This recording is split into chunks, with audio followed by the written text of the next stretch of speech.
Welcome back to Channel C1. I'm Michael Jamal. And this is Cam King. Today we're doing a review of Guardians of the Galaxy Volume 3. Let me preface it. I'm not a film critic. My opinion is just that. It ain't shit. My opinion matters. It might be interesting. Quick synopsis of the movie. Guardians of the Galaxy, the same crew you know and love, except if you've seen Avengers Endgame, which we're gonna assume you have. Gamora is not the same Gamora. They're dealing with Rocket. The villain is the High Evolutionary, which you've seen in the trailer, along with Adam Warlock plays some kind of role. Role in villainry. They're basically just trying to save one of their guardians. One recommendation, if you guys have, watch the holiday special. There are some plot points that kind of get picked up from that. It's not required, but it would help with a couple things. You'd be like, oh, okay, got that.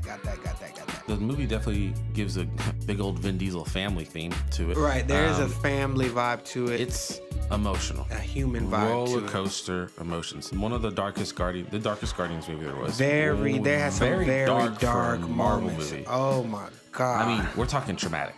All right, some animal violence kind of thing. Plenty of heart to the movie, though. It's probably top 5 for us. Right? Some people have been saying that this is the best movie since Endgame. Some people would be me. If you were to argue and tell me that you thought it was better than Endgame, I would listen. Absolutely. That's how I feel about this movie. The recency bias is strong, and I could put it at the top of the list. I could argue it at the top of the list. It's the best of the trilogy, but of course, those movies set it up to be the best. There's some good setup in those movies. I would say it's the best in at least the emotional moments. It is not the funniest. Yeah, I might not say, but the humor's there and it works. There's some moments that were funny, but I couldn't laugh because we was too busy crying. It was too. It was like I'm not. I don't want. No, I'm not. No, it's funny, but I ain't gonna laugh. Yes. It jumps around a lot. It's got that quicker Marvel editing pace that a lot of the recent Marvel movies have. However, I'm gonna say it works.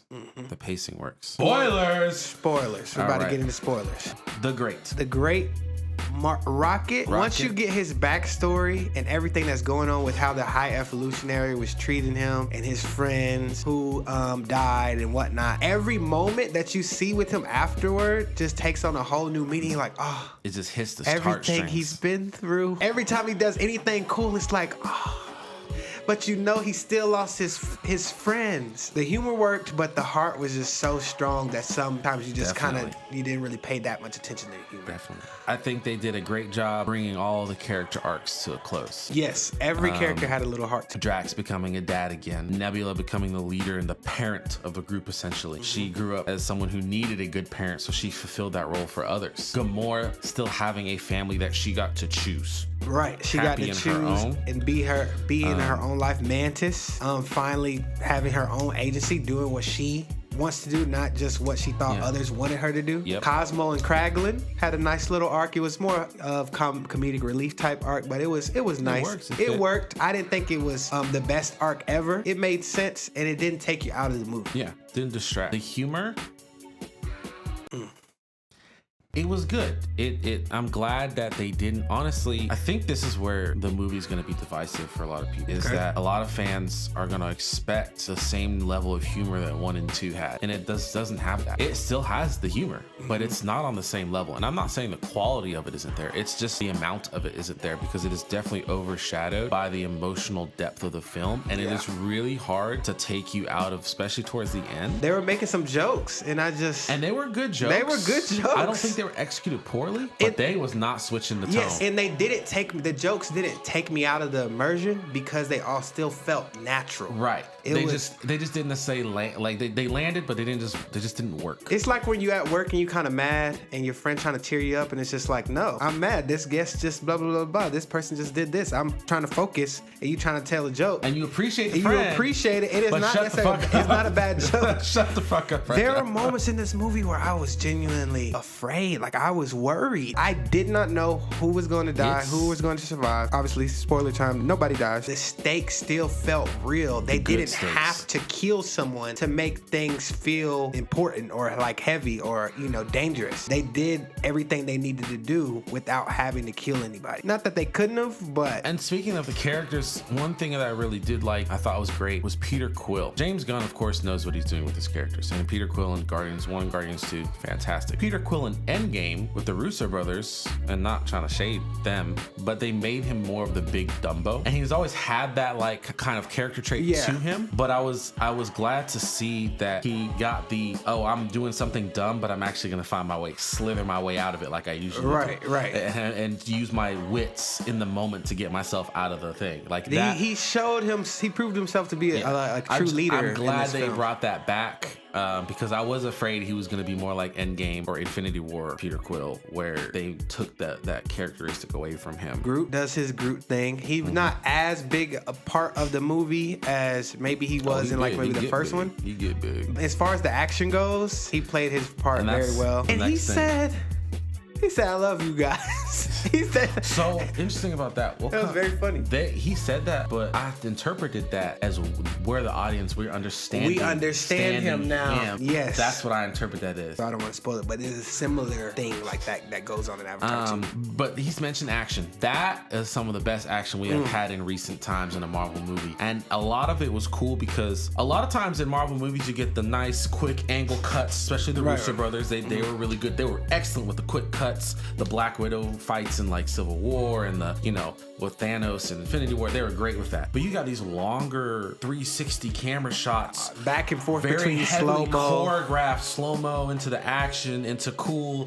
quirky things that only the Guardians could really do. But it worked. Mantis has some good action, and they're funny, but they're funny in character with the traits of the person. Right. It was consistent with their characters. It made sense. Drax using his strength, Rocket and Groot teaming up as they usually do. Oh man, when Rocket broke out of the prison and he got his friends killed and he was so mad at the High Evolutionary, and it informs why the High Evolutionary does some of the things he does. Because at that point, the High Evolutionary doesn't have his defense, which is his suit that's equipped with some sort of telekinetic thing control. Basically like he has the Force. You can see why he did that, and I always wondered in the trailers why his face is like taped on, and it's because Rocket fucked him up. And in the moment, you're like, oh shit, you're kind of happy that Rocket is fucking him up, but you can't really, it's conflicting because internally. You saw this peaceful creature turn into this violent. He was peaceful. I forget, yes. That's the thing. That's what's heartbreaking. All the death and tragedy around him was so traumatic that it turned him so violent. And he thought he was saving his friends, and he got all three of his friends killed. Segues into what's next, what works in the movie. So this is what I consider not bad, but not great. The pacing. It does jump around a lot. It's better than Infinity War and Endgame's pacing, but it does have a bit of a quick start. It works. It could be better, but we've seen worse. The flashbacks were well timed. I will give that. For the most part, the flashbacks were well timed. I do feel there were a lot of them. There was a lot of flashbacks, and I appreciated them though. I appreciate it, but it hurt. It just kept pulling. It just kept pulling you in, and it just. I'm not saying there should have necessarily been less, but there was an emotional tug. It was an emotional pull. Those flashbacks. There was a lot of flashbacks. However, I wouldn't have taken out any of them. The moments that they gave us with his friends and him, developing those relationships with his other fellow prisoners. I'm not saying to take away. I think even a couple of them could have been combined. Fair enough. I'm saying like splitting them up. It's the pace. You're in the middle of his action sequence. It kind of puts you into the flashback. It's not a bad thing necessarily, but it really just, your emotions are just kind of flip-flopping all over the place. Because it is going from sad to sometimes action, back to sad to comedy. Almost a happiness though, because some of his early flashbacks had a lot of happy moments. There was some happy moments. Build for the sadness. But even in the happy moments in the flashbacks, the undertone of the situation they're in, it's happy, but not. But it's really. not gonna stay happy. It's not gonna stay happy, and it's like they're making the most of a situation. Three of them, they barely understand the gravity of the situation they're in, because it's not until the High Evolutionary tells Rocket that I'm not bringing you to you're just basically an experiment. I'm using you to make the rest of my experiments better, but I'm not keeping you. You're ugly.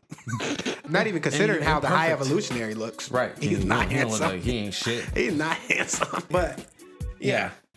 Another thing that works, and you may or may not agree, kind of just works for the movie, is the villain, is the High Evolutionary. He does fill your classic villain role in a bit of a cliche way, but it is executed well enough that it feels fresh. It feels believable. He's not necessarily redeemable, but he is believable. And I feel like sometimes directors, writers feel like they have to redeem the villain in order to make people care about him more. But I still could feel the obsession, the insecurity of the High Evolutionary that's driving him. They portrayed him as someone that's dealing with addiction, essentially. Yes. Addicted to that perfect, yes. that perfection, that perfectionist. I feel that could have been fleshed out and become more of a 3D character. Yeah. Like I said, it works. He served his purpose. It's definitely a better Marvel villain that we've had, especially. Yeah, you know how Marvel villains are. They usually throwaways. I wouldn't. And they die every time. Yeah, and they didn't kill him. They didn't kill him, so that leaves the opportunity and open. Then this next point, this might be divisive. Okay. This had the weakest soundtrack. Of the three Guardians movies. Now that's a high bar. It is. But I'll give you that. I gotta go back and look, but I'm not gonna argue with you on that because those first two movies has amazing soundtracks. I enjoyed the song selection. I enjoyed the song selection. But I did not feel the iconic. Yeah. Yeah. They had a feeling from. Yeah, like they just the first two just had some and there was some classic songs in this one and good choices, some that really fit the moment well, but I don't know, it didn't have the same feeling as the first two soundtracks. Some of those songs from and they brought some of those songs from the first two movies back which it reminded you. Yeah, it was like, oh damn, I remember. But it wasn't bad soundtrack. It wasn't bad, but it wasn't great. But in comparison, we're comparing it to the other two. It works. It still works. All right, now we get to the one that I feel like one of these people are going to agree on the 2 points I have for this, and one of them people are not. The Bad. I'm going to start with the one that people probably agree on. The Bad doesn't mean it was god awful, but it does mean it was the worst part of the movie for me. Okay. And that's going to be Adam Warlock. Fair enough. And the reason is he was portrayed quite well. I forget the actor's name. His name is Will Poulter. Will Poulter. I was actually very surprised. When they first casted Will Poulter, I was like, I don't know about this dude as Adam Warlock. I'm not sure if he will pull it off, but I enjoyed his presence, enjoyed him in that role. I just wish there was more of it. I do not hate Adam Warlock. However, I don't feel strongly enough about him to argue with you on that one. I wanted more Adam Warlock. I thought Adam Warlock was good. The bad part about it was that I'm still hungry for it. I'm still hungry. Yeah. I would say this right after we watched it too. What they did with him made a sense enough to where it actually made his arc at the end to where he joined the Guardians of the Galaxy make more sense and was a little bit more believable. But I would have traded that off for him being a little bit more of a evil threat and more on the high evolutionaries level in terms of how much you feared them. But they justified it with him being a baby and him not being naturally evil. He's just doing what people tell him. I actually wanted to see him become the good guy quicker when his spoiler warning been included already. When his mother died, I thought he was gonna get angry at the high evolutionary and go after him and team up with the Guardians. Like, I thought he was gonna show up like he's about to beat the Guardians' ass again and be like, wait, I'm fucking pissed. Right. Like, or just fighting everybody at once, like both sides. Right. Yeah. And that didn't happen, and that kind of disappointed me. That, for me, was the real plot point where I was like, I mean, I can see why he's blaming the Guardians, but it's also the high evolutionaries. I will say, though, on that point, that I don't mind him not fighting the high evolutionary, even though that sounds like a good idea. I didn't think of that, because I'm glad the high evolutionary was saved for Rocket to kill, because I feel like Adam Warlock probably would have. I don't see how they would have been able to justify him not being able to kill the high evolutionary. So I'm glad that Rocket got to kill him, got to defeat him. He was very powerful or whatever. Yeah. So the next bad, and I actually didn't mention this yet. Before you get to this bad, since it has to do with Adam Warlock, I don't really love the fact that he was the one that saved Peter Quill. It just felt a little awkward to me. I feel like somebody else, like Gamora or someone else on the Guardians, should have saved him. But it's not something I hated. But it wasn't my favorite. It would have only worked if Gamora went to save him, if Gamora was falling back in love with Peter Quill. Fair enough. I feel like that wouldn't have worked very well with how. But it don't have to be Gamora. I feel like it could have been almost any other Guardian. Yeah. If I feel- somehow that found was- a way. That was to, that goes to the bad. That was his redemption arc. Yeah. That was his redemption. Whereas I feel like I would have liked to see him help whoop High Evolutionary's ass as his redemption instead. Yeah. With that being said, moving into the next point. I didn't mention this because we talked about it a little bit already in the car ride home. We had to, discuss some of it. Right. I didn't mention this at all. And I feel like this is probably not a controversial one. The next bad thing about the movie, Gamora. And let me tell you what I didn't like. I did not, and I understand where it's coming from because this is Gamora before she met the Guardians and had all that character growth and depth. Right. But I still think she was I thought she was way too different than she was in the first Guardians movie when Peter Quill meets her. Right. She was aggressive then and kind of angry, but she was like extra aggressive and angry. And I understand she was hanging with the Ravagers. Right. And that kind of made her that way. I'm not saying it doesn't necessarily make sense. I just didn't like it. Yeah. I did not like it. So you telling me this is Gamora and she's not, like he's not able to charm her the same. Not that it's the exact same, but you feel like he would have had a little bit more success in charming her in the way that he charmed her in the other one. And they kind of give you a little bit at the end where she kind of when she was over her and she kind of like smiled about it because she's like, oh, he did pull that shit off pretty clean or whatever. Yeah. But I wanted to see a little bit more of a curious Gamora. Yeah. Wouldn't you be a little more curious about some relationship that your other self had with this person? She wasn't seem interested in I understand finding her out standoffishness, but Right. I wanted her to be like a cat almost, very standoffish, but kind of like, wait, wait a minute, what was that like? I do appreciate them not trying to tie it up in a perfect bow at the end, though. I like how do they appreciate gave that. him closure. They gave him some closure, but they didn't get back together. I would have appreciated she would have been more interested in maybe getting back, but they didn't get back together. But she still had her family. Yeah. So it's not like they painted the Ravagers as these evil people. She gave him closure, saying, "I bet we were fun." Right. Like she validated the relationship and everything. So that was cool. But that did hurt. I'm not saying that again. That I understand the motivation. I understood the plot. I understood the writing behind it. I just didn't necessarily agree that that's the direction it should have took. Fair enough.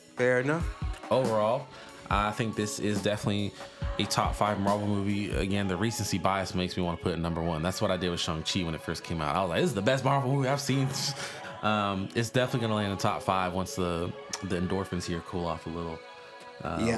One thing I am excited for, too, I don't mind that new team. They look pretty dope. They got Groot. Swole. They got the dog-looking ugly thing, Adam Warlock, Kraglin. Cosmo's the dog, right? No, there's the little ugly dog that Adam Warlock was hanging with. Adam's pet, yeah. Yeah, so and they got Cosmo. They got the kid. Phyla, and then Adam Warlock. Phyla, which I love Rocket as the leader. Powers looked a little cosmic. Yeah. And I wonder if it's a play. I think there's a character called Phyla Marvel or Phyla Marvel or something like that. It's like a sister or cousin or something of one of the Marvels or something. I was looking into it when we got out of the theater.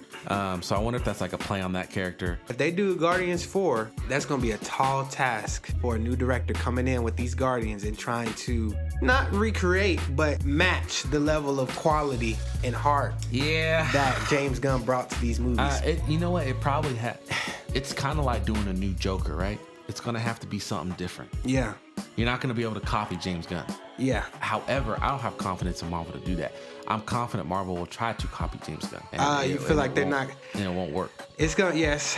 Marvel I don't know what director could do this. Marvel takes safe risks, right? So Marvel didn't change Thor until Thor became boring. And now they're about to change him back again because his reception for Thor Love and Thunder wasn't as good. Yeah, because then they went too far in that direction. Right. And stuff, right? And James Gunn's able to balance it to where he's still maintaining the fact that he's James Gunn and there is going to be humor, but he's able to balance it and tell the story within the constraints of the MCU canon and still deliver. Because I enjoyed all the Guardians movies. I think this one is the best. I don't know who's going to be able to... It's almost like it's might as well not even make a Guardians 4 because I do want to see Rocket as the leader though. I said that maybe they would be a good cameo team or pop up in the movie for a little bit.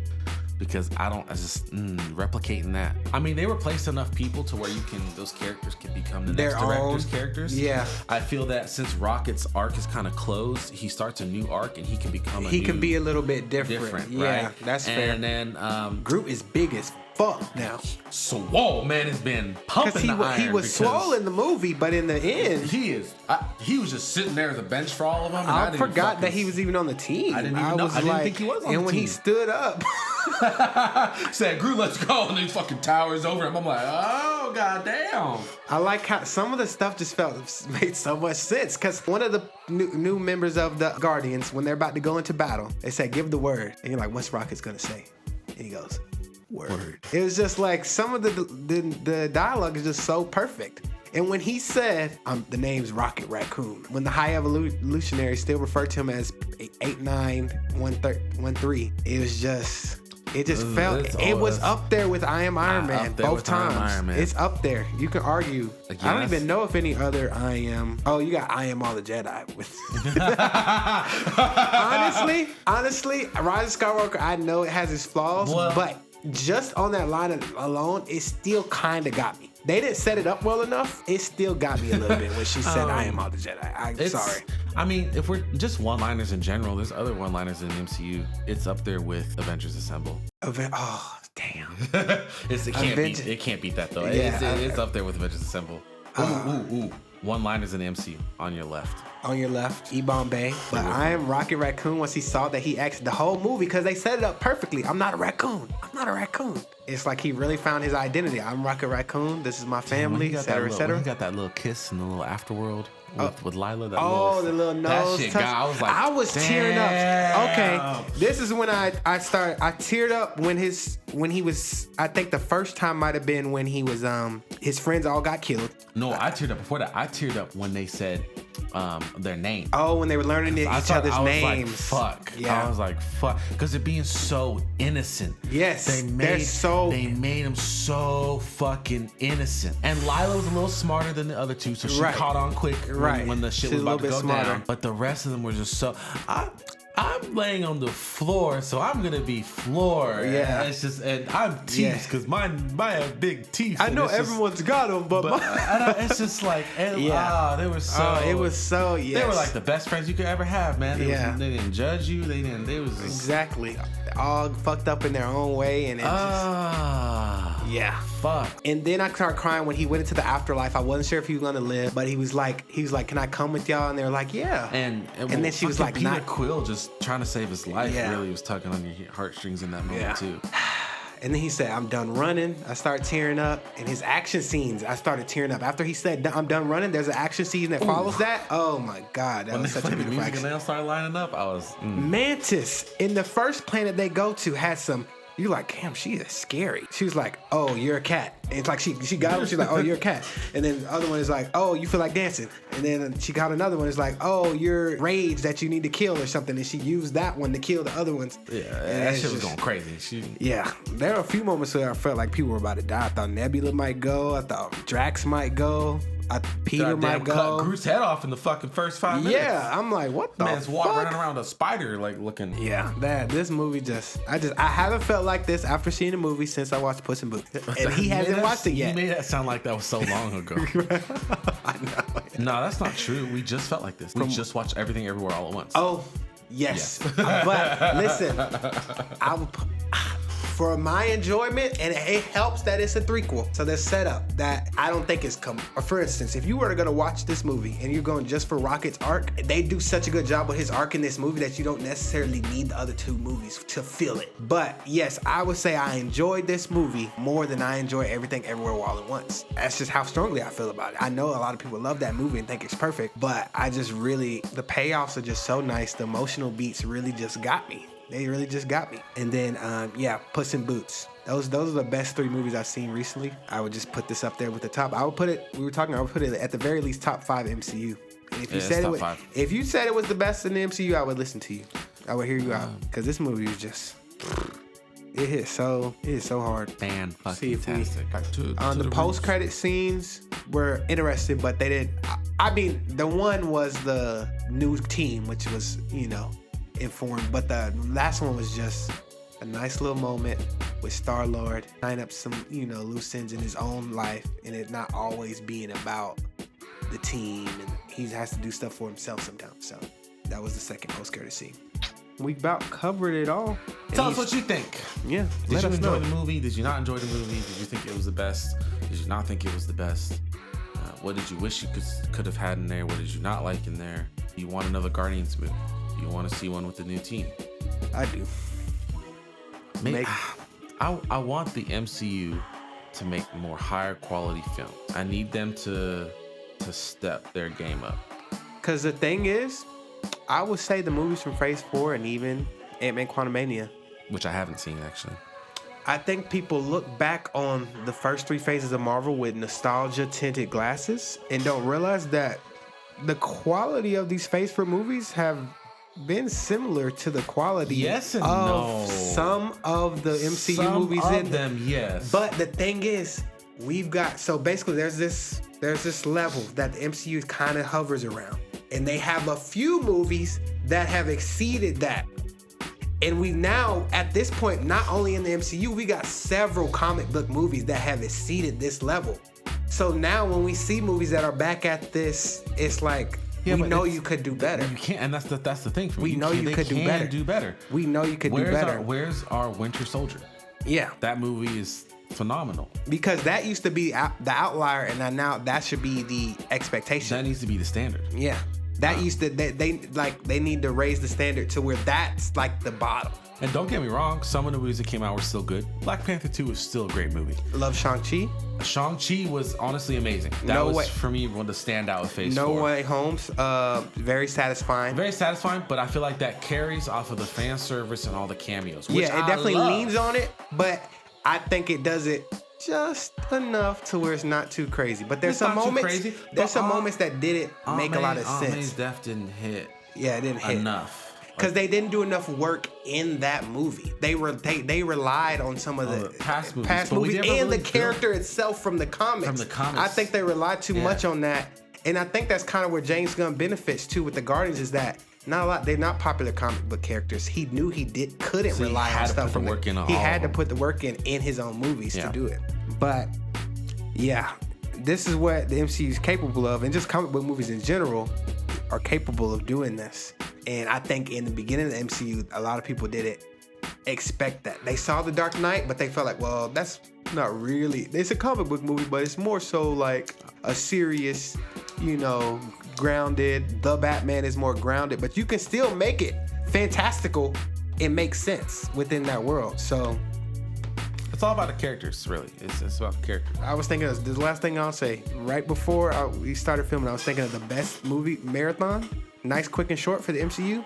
Guardians 1, Guardians 2, Infinity War, Endgame, Guardians Holiday Special, quick and easy, and Guardians 3. If you want to just just get a little taste of the MCU, I feel like that's a good little marathon for you to watch with somebody, because there's a lot of MCU movies. Hopefully, we see more Marvel movies like this. The rumor has it Marvel's probably going to be doing more.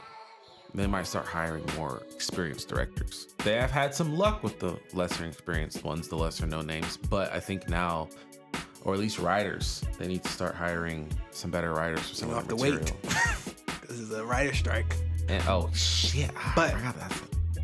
I mean, imagine if we would have got that Edgar Wright Ant-Man. Yeah. I'm just saying, it would have been a whole different Ant-Man. But I want to say, I just hope they need more directors, creators like James Gunn. Yeah. They clearly gave Gunn the fucking freedom, because speaking of fucking, we had the first F-bomb. But I don't even think you could trust a lot of those other, not a lot, but some of those other directors with too much freedom, because they're not James Gunn. Like it's tough. But I look forward. It's a risk. Look forward to it. Yeah. We'll see you on the flip side. Thank you for watching this. You made it this far. Pretty impressive. Appreciate you. Better have that subscribe button hit. Yeah, or else.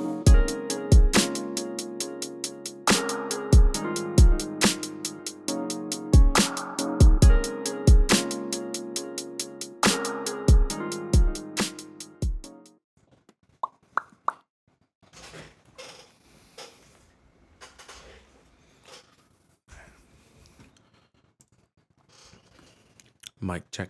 Mic check, mic check. Mic check. Mic check, mic check. Mic check. Mic check, mic check, mic check. Okay. Okay.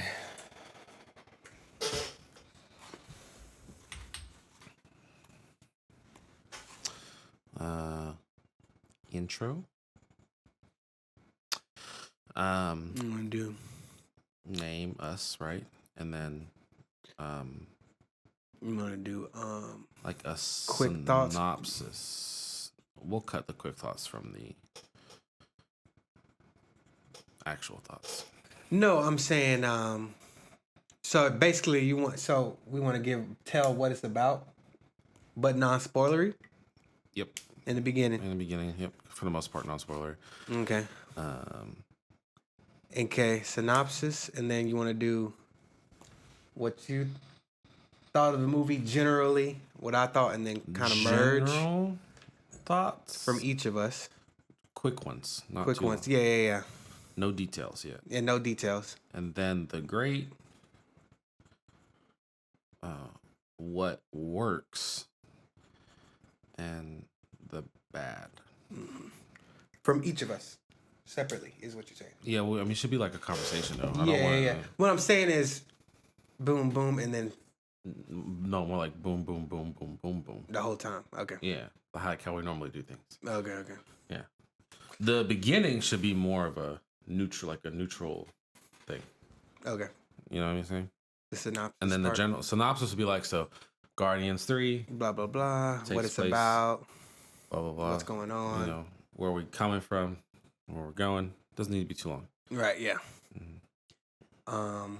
And then you say, we're going to talk about what works first. And then what the great. The great. Then what works. What works. So separate what you think is amazing. Amazing. And then separate a little bit less. What works is a broad spectrum. Right. It works. Right. And then what we necessarily didn't care for as much or felt like could have been improved. Yeah. And then we end it and then do spoilers. Like wrap it up. No, those spoilers are all in that. So the non-spoiler part is what? The synopsis? You're gonna cut the non-spoiler from what we're talking. From what we're talking about. So you're saying we just talk carefree, spoiler-free, and then when we edit you should start any of your thoughts with like a non-spoiler version and then go into more detail. But as we go along, we're going into more detail. So we're starting with the intro. Mm-hmm. Channel C1. Right. We just got back from Guardians. Blah, blah, blah. Mm-hmm. Guardians is taking, it takes place, it picks up after, blah, blah, blah. I do like a synopsis of the movie. Right. That's the most spoiler-free part. General. Then we go into our general thoughts. Okay. Like, for me, I was going to say it's an emotional movie, had plenty of heart. It's top 5, probably one of the best since Endgame. And this is all non-spoiler right here, the general thoughts. Because it's general thoughts, so you should be able to make it non-spoiler. Right, and if we put a spoiler in there, it's okay. We'll cut it out. You can cut if you want to do a non-spoiler edit, you can cut that from that. And then I'm going to say things like, it jumps around a lot, but it works. All right, and then we're going to go into the great. All right, what is like pick a few things that you think are absolutely amazing. So for me, it's going to be Rocket and Friends. The cinematography, the humor, and the action sequences is the great for me. Okay. And then what works is going to be the pacing, the high evolutionary, and the soundtrack. Okay. And then the bad is and this is all spoiler stuff right here. Basically. Can be. It doesn't necessarily. You can have to be, it doesn't but it have doesn't. to, yeah. You're saying it don't matter. It doesn't matter. But then we just do one video. It doesn't. You're not doing half non-spoiler and then half spoiler. Is what you're saying. Yeah, we can either do one video or we can split it in two. It doesn't really matter. No, I'm saying, what do you like? You prefer to do which one? I'm saying. So you're saying I'm gonna have a spoiler cut to post. If you want to make a non-spoiler version, so you don't care to make a non-spoiler one, okay? But I would like the material there for a non-spoiler version because a non-spoiler short might be a good idea. Oh, okay, got you. You know what I'm saying? Okay. Does that make sense? Yes. Yeah, it makes sense. Because a spoiler short, people will be fucking pissed if we make a short with spoilers. I mean, we could put a spoiler warning. I wouldn't even risk it. Oh. Unless we have something really funny or like. I feel like the people that want spoilers are gonna want a longer video to go through. So intro, summary, synopsis that leads into like general thoughts, and then we dig deeper into the great, what works, and the bad. Okay. 3, 2, 1.